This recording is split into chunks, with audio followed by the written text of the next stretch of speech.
Okay, Charity. So we've talked about pricing. We've talked about strategy. Where does your true value as a listing agent come into play?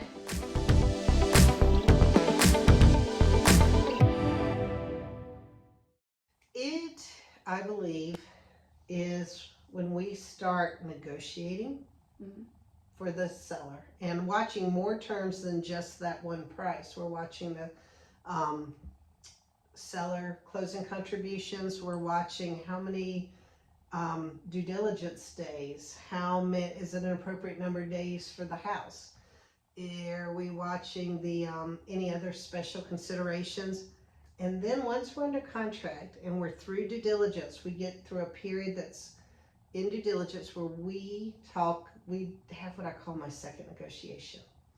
We talk about the amendments to address concerns. The buyer's agent, if the house has anything that comes up, they sometimes send over a list. A good buyer's agent will send a couple of things that focus on safety systems and structure. Yes. Not all agents are good buyer's agents like McKinsey, and some send you a laundry list. And that's when my sellers and I look at it and go, yes, no, no, maybe, maybe not. No, no, no, no, yes. And we come up with, is it better to do the repairs? Is it better to maybe just give them some cash at closing? What is the best thing to do? And so negotiating isn't always about price, and it's not always about it comes down to the net to seller. Sure. And really keeping that in our thoughts.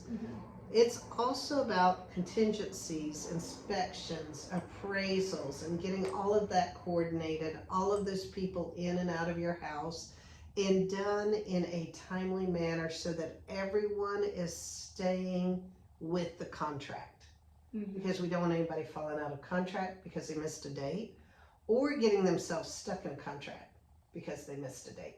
Sure. Generally for the seller, it's really watching the buyer's dates and making sure that the buyer is keeping up with their dates. And just making sure that everything's good there with the buyer and their agent. Okay. So negotiating and staying on top of dates is an area that you think... That's where the rubber meets the road on a good agent. Good agents help, like we said earlier, they forward pace problems, and they just are there to advise you on how best to respond to negotiations. The first one, the second one, any other negotiations that come up along the long list. So it sounds like, based on everything we talked about, it is extremely beneficial for a seller to have an agent who has done this for years. Yes. Who knows the market. Yep. And can really strategize that pricing, and who can peek around the corners and can really advise their seller throughout the whole inspection process and the entire time of being under contract, because that really can be about a month-long process or more. Yeah, or more. So having somebody that holds your hand throughout that entire time period would be extremely valuable. Yes. And something that could cause the seller a lot of money if they don't have you.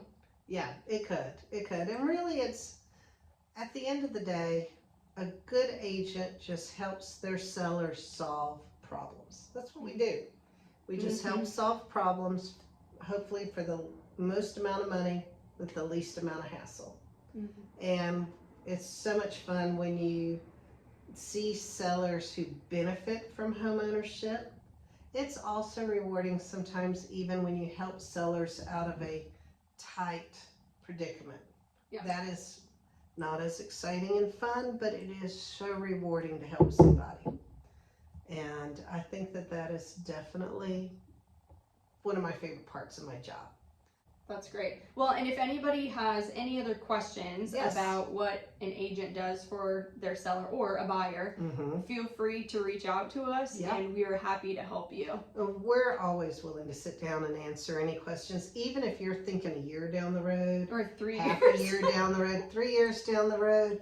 We're just so happy to sit and talk about the market and your house and your goals and dreams. And it's a lot of fun for us. Yes, it is. Well, and then we will see you guys in the next video. Yes. Thanks, everyone. Bye.